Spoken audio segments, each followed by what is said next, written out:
Practical English Podcast. Welcome back to Practical English Podcast. Today we're exploring a skill that many professionals struggle with, small talk. That's right. Small talk isn't just casual conversation.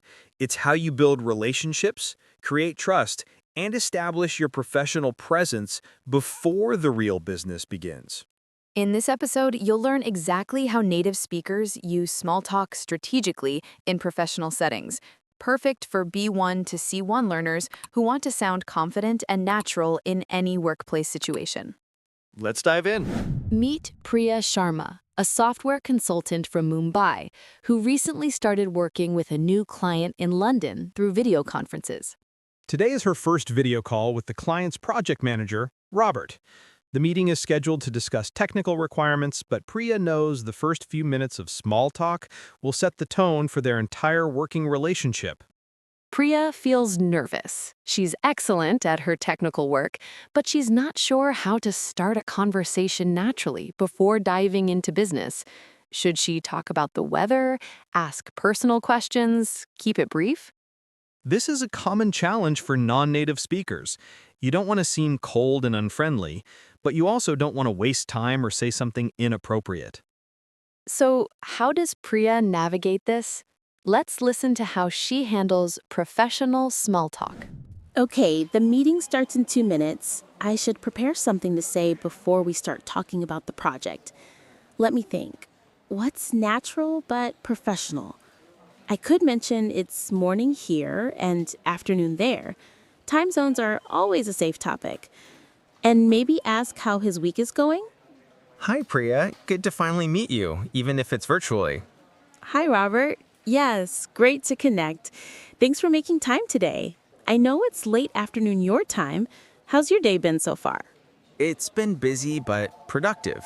Just back-to-back meetings, you know how it goes. And it's what, early morning there in Mumbai? Yes, it's just about 9 a.m. here. Perfect time for me. I'm definitely a morning person when it comes to technical discussions. Priya said, "I'm definitely a morning person when it comes to technical discussions."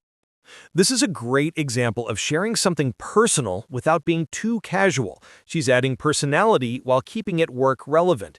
Example is, I'm more of a visual learner when it comes to new systems. Back to the conversation. I wish I could say the same. I'm more of an afternoon person myself.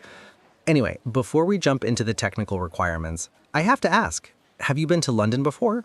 Actually, no, not yet. But it's definitely on my list. I've heard great things about it. Have you been to India? I visited Delhi and Bangalore about 3 years ago for a tech conference. Loved the energy and the food. Mumbai's been on my radar for a while, though. Oh, you'd enjoy it. It's quite different from Delhi. Much more coastal and fast-paced. If you ever make it here, I'd be happy to recommend some spots. I might take you up on that. So, I saw from your profile that you've been working in cloud architecture for about 5 years now. How did you get into that field? Notice how Robert asked, "How did you get into that field?" This is a perfect professional small talk question. It's personal enough to show interest, but directly related to work. It helps build rapport before discussing the project. Example. How did you end up in marketing? Let's continue. Great question. I actually started as a general software developer, but I got really interested in scalability challenges. The more I worked on cloud solutions, the more fascinated I became with the architecture side of things. That's a natural progression. We're actually dealing with some scalability issues right now, which is partly why we brought you on board. Yes, I read through the brief you sent over. It sounds like an interesting challenge. I'm looking forward to diving into it. Excellent. Well, I think we've got a good foundation here. Shall we get into the details? Absolutely. Let's do it. All right. I think that covers everything for today. This has been really productive, Priya. Agreed. I'll send over the initial assessment by Thursday as we discussed. Perfect. And hey, before you go, any plans for the weekend? Any plans for the weekend is a classic closing small talk question. It's friendly and shows you see the other person as more than just a work contact. But keep your answer brief and positive. This isn't the time for a long story. Example. Just relaxing and catching up on some reading. How about you? Back to Priya and Robert. Nothing too exciting. Probably catching up on some reading and spending time with family. How about you? Similar, really. Maybe a bit of hiking if the weather holds up. All right, Priya, great talking with you. Let's touch base early next week. Sounds good, Robert. Have a great rest of your day. You too. Talk soon. And that's how Priya successfully navigated professional small talk with a new client. Let's break down what made this conversation effective. First, Priya acknowledged the time zone difference naturally. This is a simple but smart opening for international calls. She also shared something personal but work-appropriate when she mentioned being a morning person. This added warmth without oversharing. Notice how she asked reciprocal questions. When Robert asked if she'd been to London, she answered briefly and then asked him about India.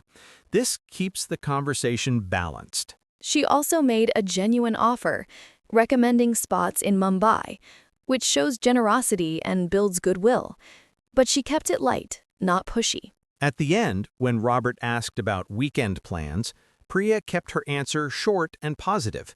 She didn't go into detail about personal issues or long stories. The key to professional small talk is this: be friendly and genuine, but always keep it brief and work adjacent.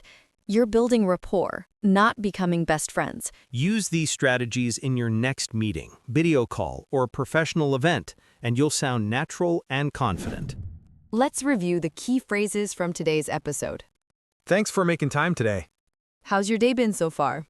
I'm definitely a morning person when it comes to... It's definitely on my list. How did you get into that field? I'm looking forward to diving into it. Any plans for the weekend? Nothing too exciting, just catching up on... Practice these phrases. They'll help you sound relaxed and professional in any small talk situation. Great job following along. If you want more real-life English conversations to boost your professional communication skills, check out the next episode. Thanks for listening, and we'll see you next time on Practical English Podcast.